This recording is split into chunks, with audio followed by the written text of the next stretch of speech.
Welcome to the Personal Pension Radio Podcast, where it's all about helping you complete your financial journey to retirement. Discover time-tested strategies and get unconventional insights into wealth building and retirement that actually work. Break away from the herd and go for the retirement you dream of. And now, here's your host, the income engineer, Kraig Strom. All right, back on Personal Pension Radio. Yes, I am the income engineer. That is the national trademark that's sitting on my wall. I'm broadcasting from the Personal Pension Radio Workshop, which is actually my wood shop in the backyard here in Southern California. My mission: I really want to deliver that retirement conversation that is missed by Wall Street. The entire conversation is accumulation, savings, and investing, and retirement income. You've got to have a balance and the right strategy on both sides of that equation to reach maximum retirement income. I want to help you pull back the curtain. I will rant now and then. I am passionate about what I do, but sometimes I rant about that Wall Street machine that I am part of, that the Wall Street machine just doesn't fill in all the blanks when it comes to retirement income planning. Think about it, folks. Retirement income means that you are doing what with the money you put in Wall Street? You're now taking money out of Wall Street, right? If you put all your money in a 401k, investments, etc., and now it's retirement time, what are you doing with your money? You are pulling money out. So here's the question to really help you set the stage of why I am different when it comes to talking about retirement. Does Wall Street have any financial incentive to teach me, a financial planner, how to teach you to take money out of Wall Street's system? Of course not. Wall Street has no financial incentive to teach financial planners how to teach you to take maximum income out of your money in retirement, because their best interest is to keep as much money in Wall Street as possible, right? So if that's the case, do you really think that your mainstream Wall Street type financial advisor or financial planner is really giving you 100% complete advice about maximum retirement income? And what I found in the world of financial planners and advisors and investment this and that was no. They are not, because I wasn't taught that way. So I made it my mission, hence becoming the income engineer, to talk about the behind the scenes, the behind the curtains. Maximum retirement income is not a product. It's not an investment. It's not real estate. It's not life insurance. It's a strategy that combines all of those things in the right proportions. And that's where maximum retirement income comes from. Somebody asked me recently, hey, Kraig, what kind of stuff do you help with? Can you help me with this? Can you help me with that? Well, the answer is yes. I'm a 20 plus year veteran in financial services. So the answer is yes. I have a very broad range of things that I can help with. I help folks with IRA rollovers. 401k at an old company that's just been sitting there languishing away. Let me tell you right now, folks, think about this. If you've had a 401k just sitting over there, not doing anything at all, and just kind of riding the stock market, where is the stock market over the last 8-9 years?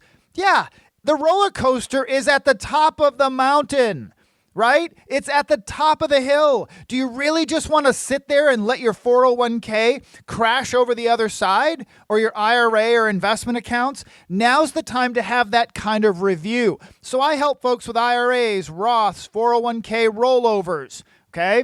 Investment account review. Do you really know how much you're paying in fees? Do you know whether or not you're paying too much? Have you ever had anybody really give you a thorough investment account review? Those are the kind of things that I love to do. I help people with life insurance. I am a life insurance ninja. I am really good at it. I love it. I'm passionate about it, but I'll be the first one to tell you, I'm also extremely frustrated with the life insurance world, because life insurance gets sold like it's the answer to everything. Certain kinds of life insurance, it's the answer to everything, right? It is not. But done right, I will tell you this, life insurance, one of the most important financial decisions that you ever make is how you structure your life insurance in your younger years so that you can use it in your later years. I'm telling you, it's so important. I also love the conversation around disability insurance. The paycheck you bring home every day is the thing that pays for everything. It pays for your home insurance, car insurance, your vacation. All of that stuff is paid for by your paycheck. And most people do not insure the paycheck. My paycheck is insured.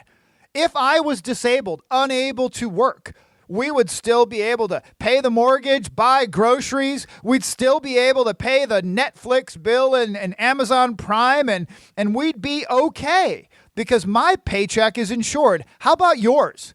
Is your paycheck insured? If it's not, get in touch with me. Send me an email on any of these questions.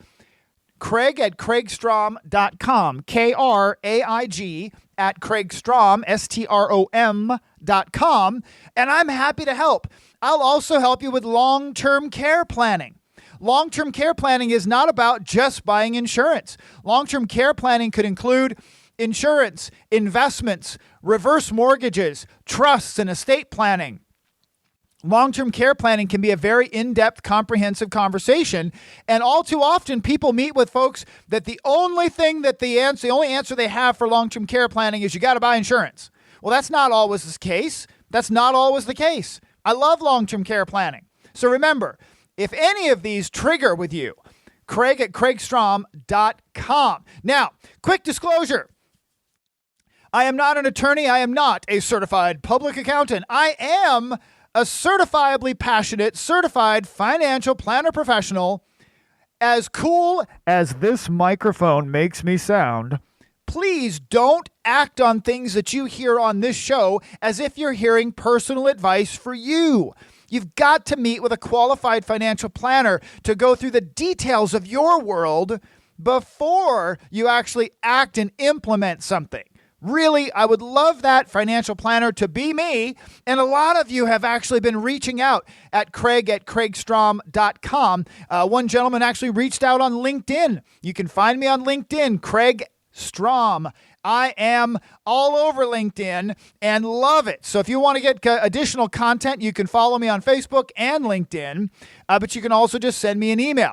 So now let's jump right in here. I do have a deal of the week, And I love it. I had a listener comment that I had made I gave a piece of advice. I said, hey, if you like podcasts, you might listen to Clark Howard. Clark Howard has a great podcast, and I just love listening to him talk about all the ways to save money and get a good deal and don't get ripped off. I love that.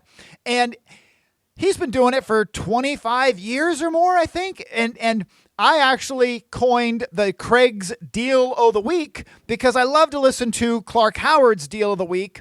So this week, my Deal of the Week is my new, and I'm doing air quotes, used Porsche Cayenne SUV. That's right, a Porsche Cayenne SUV, 4x4. It's all black. It has 156,000 miles on it. And some of you have listened to the show long enough. You know that I have a car dealership license as a hobby. I'm a passionate car person, but I don't like paying tax and license and all those fees. So I have a car dealership license so I can have fun with cars. Now, I bought this car, this SUV, yesterday, and I put in a ridiculously low bid at the auction. It has 156,000 miles. The car sold new in 2004. So this is an older car now, right? It's an older car, 15 years old. It sold new for about $100,000. $100,000, 2004. I got it for $5,000. Yes, it actually runs. No, it is not a salvage title. Yes, it has a twin turbo V8 with air ride suspension. It runs and drives. Yes, does it need cosmetic work? The headlights are all foggy and faded. Does the sunglass holder inside not work and the rear hatch doesn't stay open? Yep. Yep, for sure. Those things don't work. They need to be upgraded, repaired, Am I going to have a ton of fun working on them and just fixing the little tiny cosmetic details? Absolutely. But hear that. I got a luxury, high performance Porsche SUV for $5,000. I know I'm going to put a little bit of money in it. Like maybe some seals, maybe it has a little oil leak in here. It needs a seal. Maybe it needs this. Maybe it needs that. I need to fix the headlights. I love that stuff. $5,000 for a $100,000 original price SUV. That's my deal of the week. I'm really excited. Just can't wait to actually see it. I am heading out on Sunday this week. I'm recording this episode on Friday. I'm heading out on Sunday to Texas to go get my other car that I just recently purchased, and very much looking forward to that. Now, that's my deal of the week, okay? And it's interesting, my deal of the week kind of ties into some comment that some things that I'm going to talk about here in my Watch Your Step segment. Last week, please, if you haven't heard that episode, go back and listen to my take on paying too much for car insurance. People so often are paying way too much for their car insurance because they don't have their car insurance set up right. Go back and listen to that last episode. Get my full take on that. Now, this week, I want to keep with the car theme. And I am going to keep picking on Dave Ramsey because I'm like the little guy at the bottom of the mountain, and Dave Ramsey is way up there at the top of the mountain, super rich, and has a giant empire as a financial entertainer. I'm just going to keep bringing it up whenever it comes up in my world. Beware of Dave Ramsey's never finance anything and buy a beater car advice. This is the advice he gave. As much as it drives me nuts, I do listen to Dave Ramsey's show. I listen to his podcast or his radio show, but mostly because Dave Ramsey has the biggest audience, and I will inevitably end up talking to a Dave Ramsey devotee or someone who has heard Dave Ramsey give out some advice on the radio, and they inevitably ask me questions about his advice. They ask me, hey, what do you think? Right? It sounded like it made sense. What do you think? So last week, I heard him take a call from a single mom. I believe she had 2 or 3 children. Single mom with kids. She's struggling and trying to make ends meet with her kids. She needs to update her car, and she wanted advice. And if I remember right, okay, she had a fixed income, maybe some sort of child support or alimony support, and she did have a job. But she also had a pretty high rent, that her rent was almost 1/3 of her monthly income. And she's got kids, but she does have some fixed money coming in. She's got spousal or child support, and she has a job, okay? Dave's advice, though, was, again, the same, never changes, the same every time. Never, ever get a car on payments. Instead, he said to this lady that she should save up $2,000 or $3,000. Now, by the way, in her world, she's making $2,000 or $3,000 a month, spending over 1/3 of it on rent. She's got 2 or 3 kids. All you got to do is save up $2,000 or $3,000 and then buy a beater car, like a car that's ugly. But I laughed out loud on this next line. A beater car that is mechanically sound. What the heck does that mean? Now Dave Ramsey is an automotive wizard and believes that it's easy to find a $2,000 car that will not give you any problems. Oh yeah, totally, no problem. That's super easy. I'm in the used car market, right? With a dealership as a hobby. I'm here to tell you that even the cheapest mechanically sound looking car can end up costing you more than it's worth in repairs. I helped a friend recently unload a car that he wanted to sell. The Blue Book value on the car was $1,500 and it was running okay. Now, this lady, for example, that's talking to Dave Ramsey, she wouldn't know exactly what's right or wrong about that car. She might actually have to pay a mechanic to look at the car. Mechanics operate on an hourly rate that usually they charge anywhere from $75 to $95 an hour to do their job. That's how mechanics get paid. So if this lady doesn't know if the $1,500 car is okay, she would have to pay, let's say, $75 to have the car looked at for an hour, right? Okay, fine. Maybe the mechanic says, no, you shouldn't buy this. Well, now she's out $75. She's got to go find a different car. And she's got to get that car over to the mechanic, and then the mechanic looks at the second car and charges $75. And my point is this. Unless that mechanic really gets into that car and really gets under the hood and really digs in, there's oftentimes no way to know just how bad or good that car can be. Because at $2,000, $3,000, you're talking about cars with high miles and lots of scratch and dent and all that good stuff, right? So here's the thing. Back to my friend. He had a car that had a Blue Book value of $1,500. It was running okay. A mechanic actually got a good look at the car as someone who might be interested in buying the car and said, oh, heck no. No way. This car needed so much additional work, at least $1,000 worth of work to make it safe. Although a novice driver, an average driver would have felt like this car was okay, when the mechanic showed me all of these things that he found in this car, right? He offered $500 for the car, and we took it. $500 for the car. Folks, the idea that Dave Ramsey's giving out advice to a single mom with kids, oh, just go find a $2,000 car that's mechanically sound, that doesn't have any problems. That's insane. A novice would never know about these details and would have purchased a Dave Ramsey qualified hoopty and then lost all their money when it broke.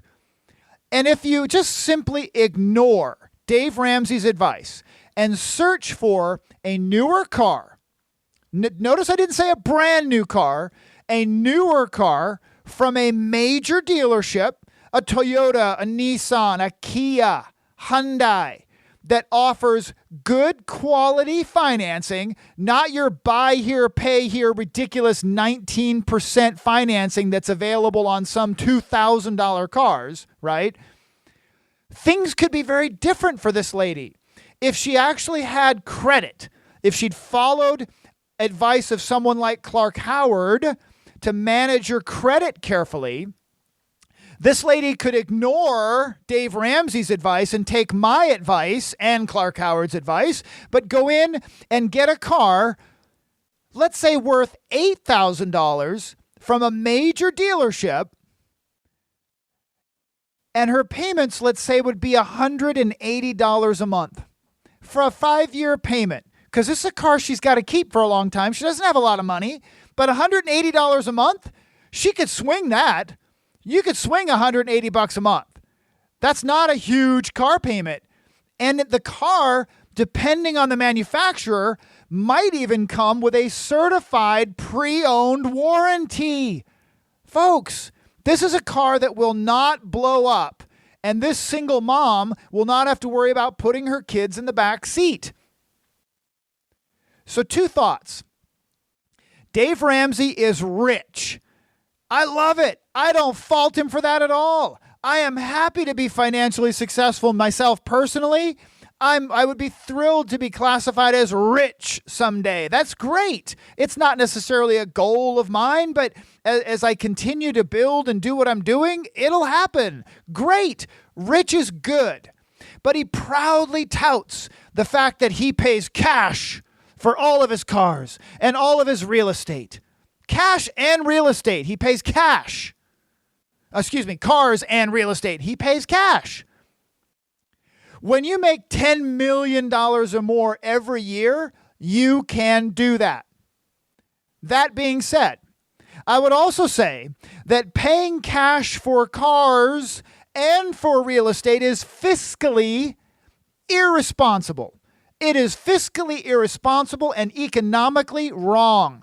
If Dave followed his own advice and financed his cars and his real estate, but financed them so that he could make the magical 12% return that he's always talking about in the investment world, instead of paying cash, he would have more money to give to charity and pass on to his kids.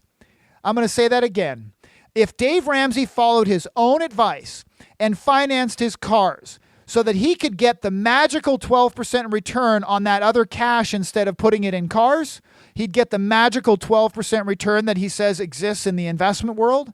He would have more money to give to charity and to pass on to his children. I believe that paying cash in the way that Dave Ramsey always says, no matter what, is fiscally irresponsible. It's not right. With the next thing that I could say about this, just another closing thought. People need to understand, you listener need to understand, please, that debt and loans are two different things. Two different things. I have a loan on my truck, but my loan is less than the value of the truck.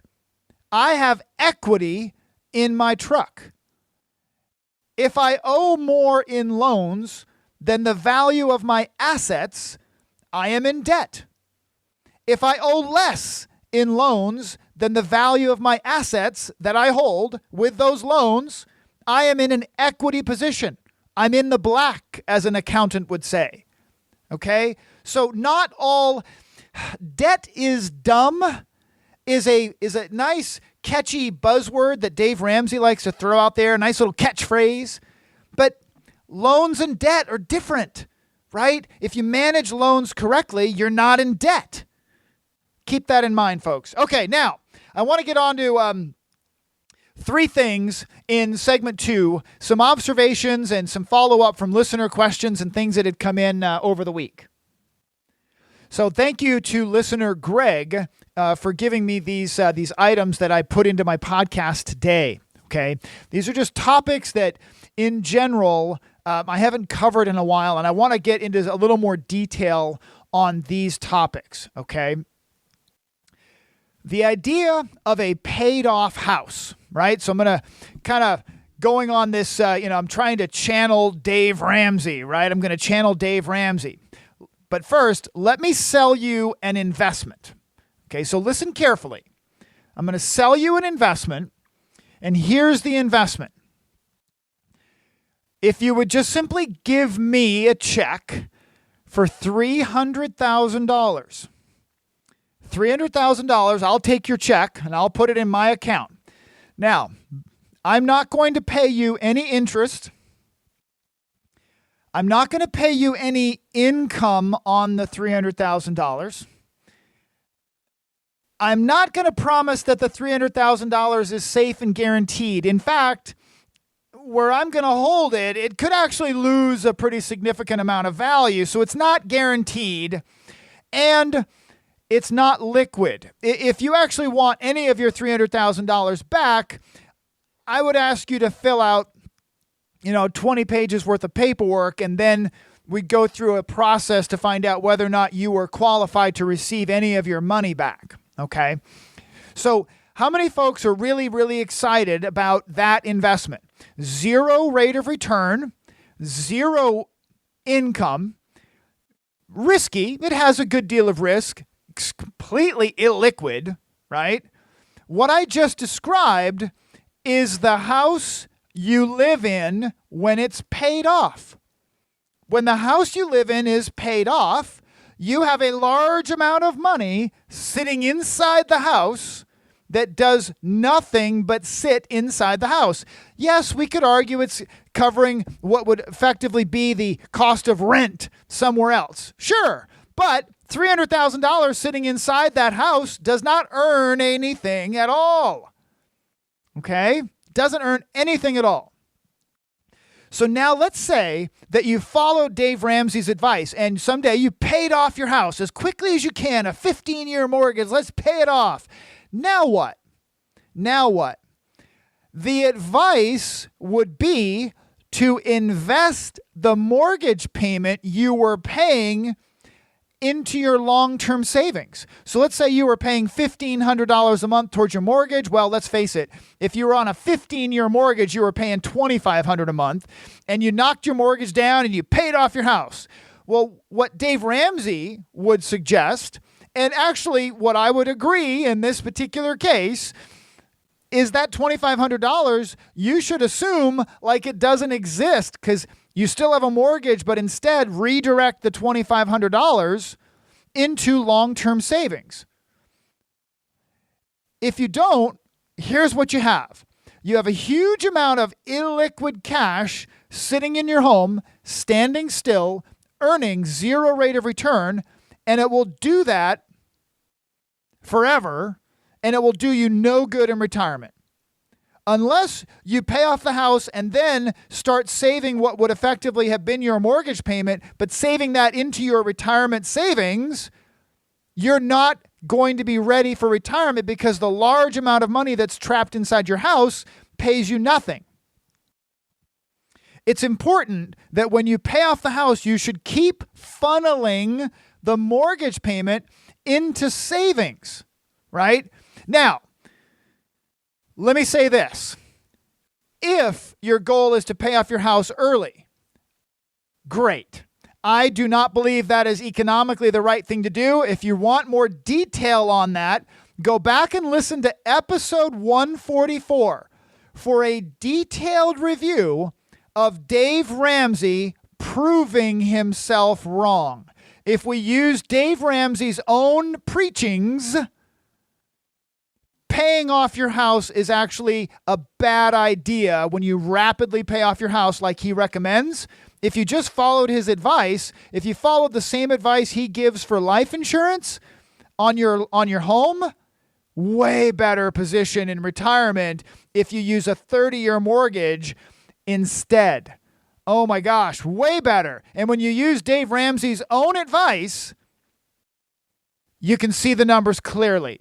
Okay, now, folks, I want you to go back and listen to episode 144 for more detail on that. I'm not going to do that in this episode, but I'm suggesting this. If your goal is to pay off your house, great. Just remember to don't let your mortgage payment become lifestyle inflation. Don't let your mortgage payment, oh man, now we got $2,000 a month and we can go to Disney World every year. Whatever, I don't know what it is. My point is that you've got to continue to redirect that money into your long-term savings for retirement, or you're going to be up a creek. It's not going to be good, okay? Now, this other piece that Greg helped me really flush out and remember to talk about is life insurance and the three main questions. What's it for? How much should you get? And what kind? What's it for? The first things first, life insurance is for protection. Insurance is to cover your most valuable financial asset. Think about it. What is your most valuable financial asset? It is your ability to earn an income. It is your paycheck, folks. It's not your house. Think about your income. You make $100,000 a year. You make $50,000 a year. For 20 years, you got a lot of money coming in. That's a lot. That's a lot of money. If you've got 2 or 3 kids at home who rely on your ability to bring in a paycheck and you're dead and your paycheck stops, life insurance replaces your annual income that was going to come in. Anything above that, college savings funding, mortgages paid off, any of that kind of stuff is just added to what you can do with good basic term insurance first. And how much insurance? When we're talking protection, 15 to 20 times your annual income. 15 to 20 times your annual income. That's how much. What kind? Term insurance first. Don't let anyone sell you on the idea that cash value insurance should be included before you get the appropriate amount of death benefit with term. You've got to go in the right order. Protection first. There's so many people out there pitching cash value insurance ahead of good quality term insurance. I spoke with someone just a few weeks ago that they needed a multi-million-dollar amount of insurance. And the insurance person was pitching a universal life insurance product that had an extremely high premium and not even near the death benefit that this husband and wife needed for their kids. Not even close. His annual income is huge. And the advice was less than half of what they really needed for just pure protection. So what they ended up getting was term insurance for way less annual outgo. Cash value insurance has a place further into the planning conversation, but not before proper protection is in place. Okay? Myself, I recently purchased insurance through John Hancock to take advantage of the Vitality program. The Vitality program comes with this Apple Watch that I'm wearing today that John Hancock wants to reward people for healthy living, healthy eating, learning about all the various things that keep you healthy and keep your blood pressure low and managing stress. And they have this really cool offer that you can get an Apple Watch for $15.50 a month. If you do nothing else, they'll give you an Apple Watch that basically over the course of 2 years, you're just paying for an Apple Watch. But if you're like me, you go running 2 or 3 times a week, you eat healthy, you have a workout at the gym, you do those kind of things, and I'm on track to get my Apple Watch for free because they give you credit where they lower the cost. If you're living healthy, they'll lower the cost of your insurance even. And it's just good basic term insurance. I really didn't need extra term insurance because I have $5 million of insurance. I don't really need extra. I wanted an Apple Watch. And I really wanted the challenge to see if I could actually get the Apple Watch for free and do all the things with it.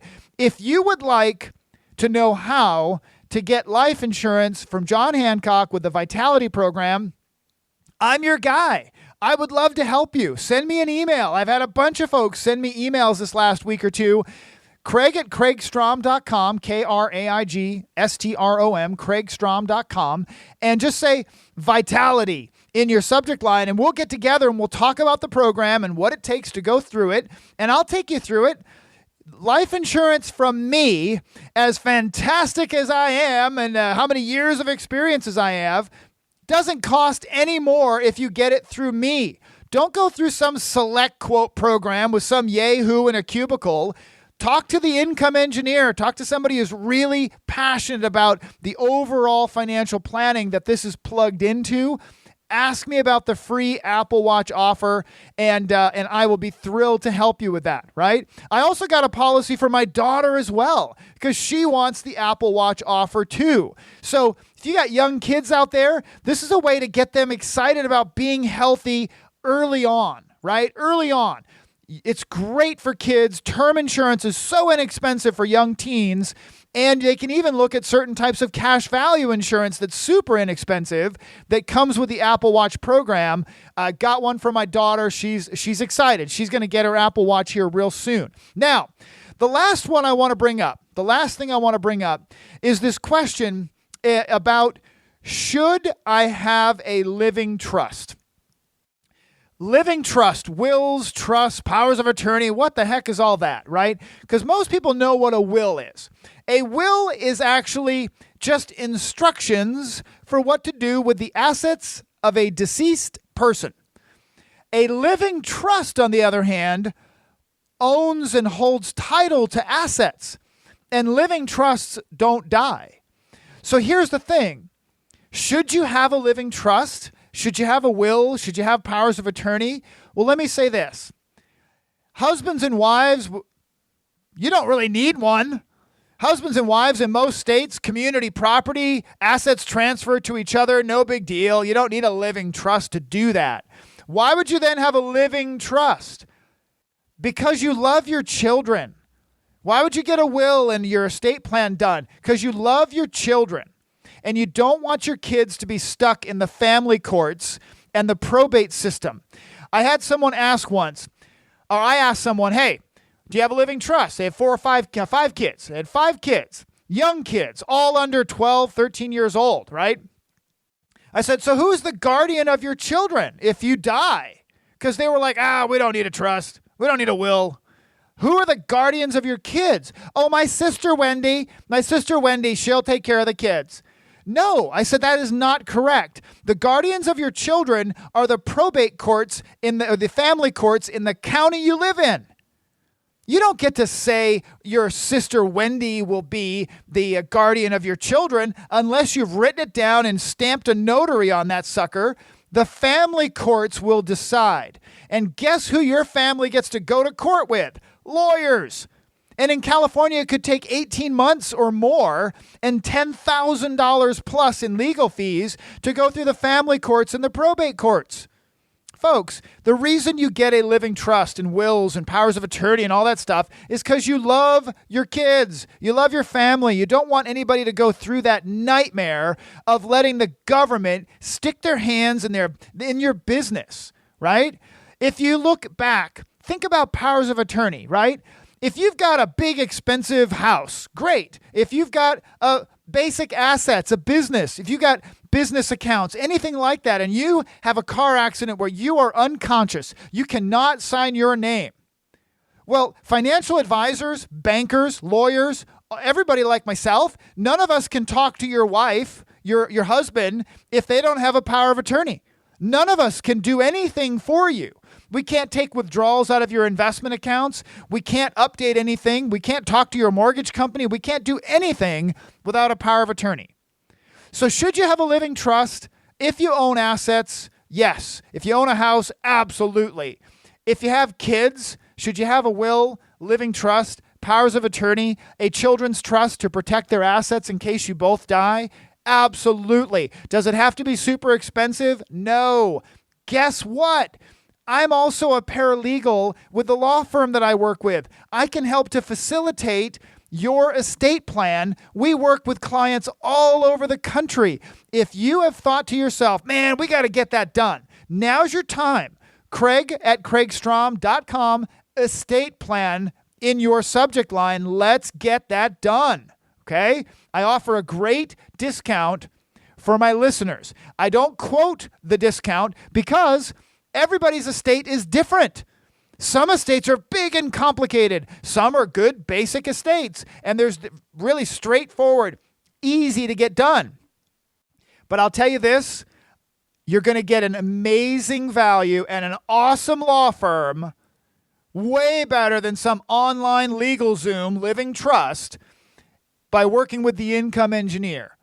I'm not going to let you have a terrible, generic, basic living trust and a will. I'm going to make sure that it's done right for you. Now, that's going to wrap it up. Every time I record one of these, my blood pressure is nice and even though I sound all excited. I love this stuff. If you've got questions, send me an email, Kraig at kraigstrom.com. Be sure to connect with me on LinkedIn. Connect with me on Facebook. Watch for my additional content. I'll be posting some videos here coming up soon and on a regular basis. Look forward to it. And thank you again so much for supporting the show. Please share it with your friends. And don't forget, head on over to iTunes and leave a great review if you like what you hear. Take care. Talk to you soon. Thank you for listening to the Personal Pension Radio podcast. We took notes for you, so if you missed any part of the show, you can find a full transcript of each episode at personalpensionradio.com. Be sure to download your free retirement income crisis report at personalpensionradio.com. While you're at it, we would appreciate some iTunes love. please leave us a fantastic rating on iTunes by going to personalpensionradio.com/iTunes. Thanks again for listening. Now for the disclosure. Information presented is for educational purposes only and is not intended for solicitation, sale or purchase of any security or financial product. Be sure to first consult with a qualified financial advisor and your tax professional before implementing any strategy discussed here. The term personal pension refers to a marketing name designed to educate future retirees and retirees about the economic principles behind creating their own pension-like income. The term personal pension is not intended to be confused with a defined benefit pension plan offered by an employer or by a government entity.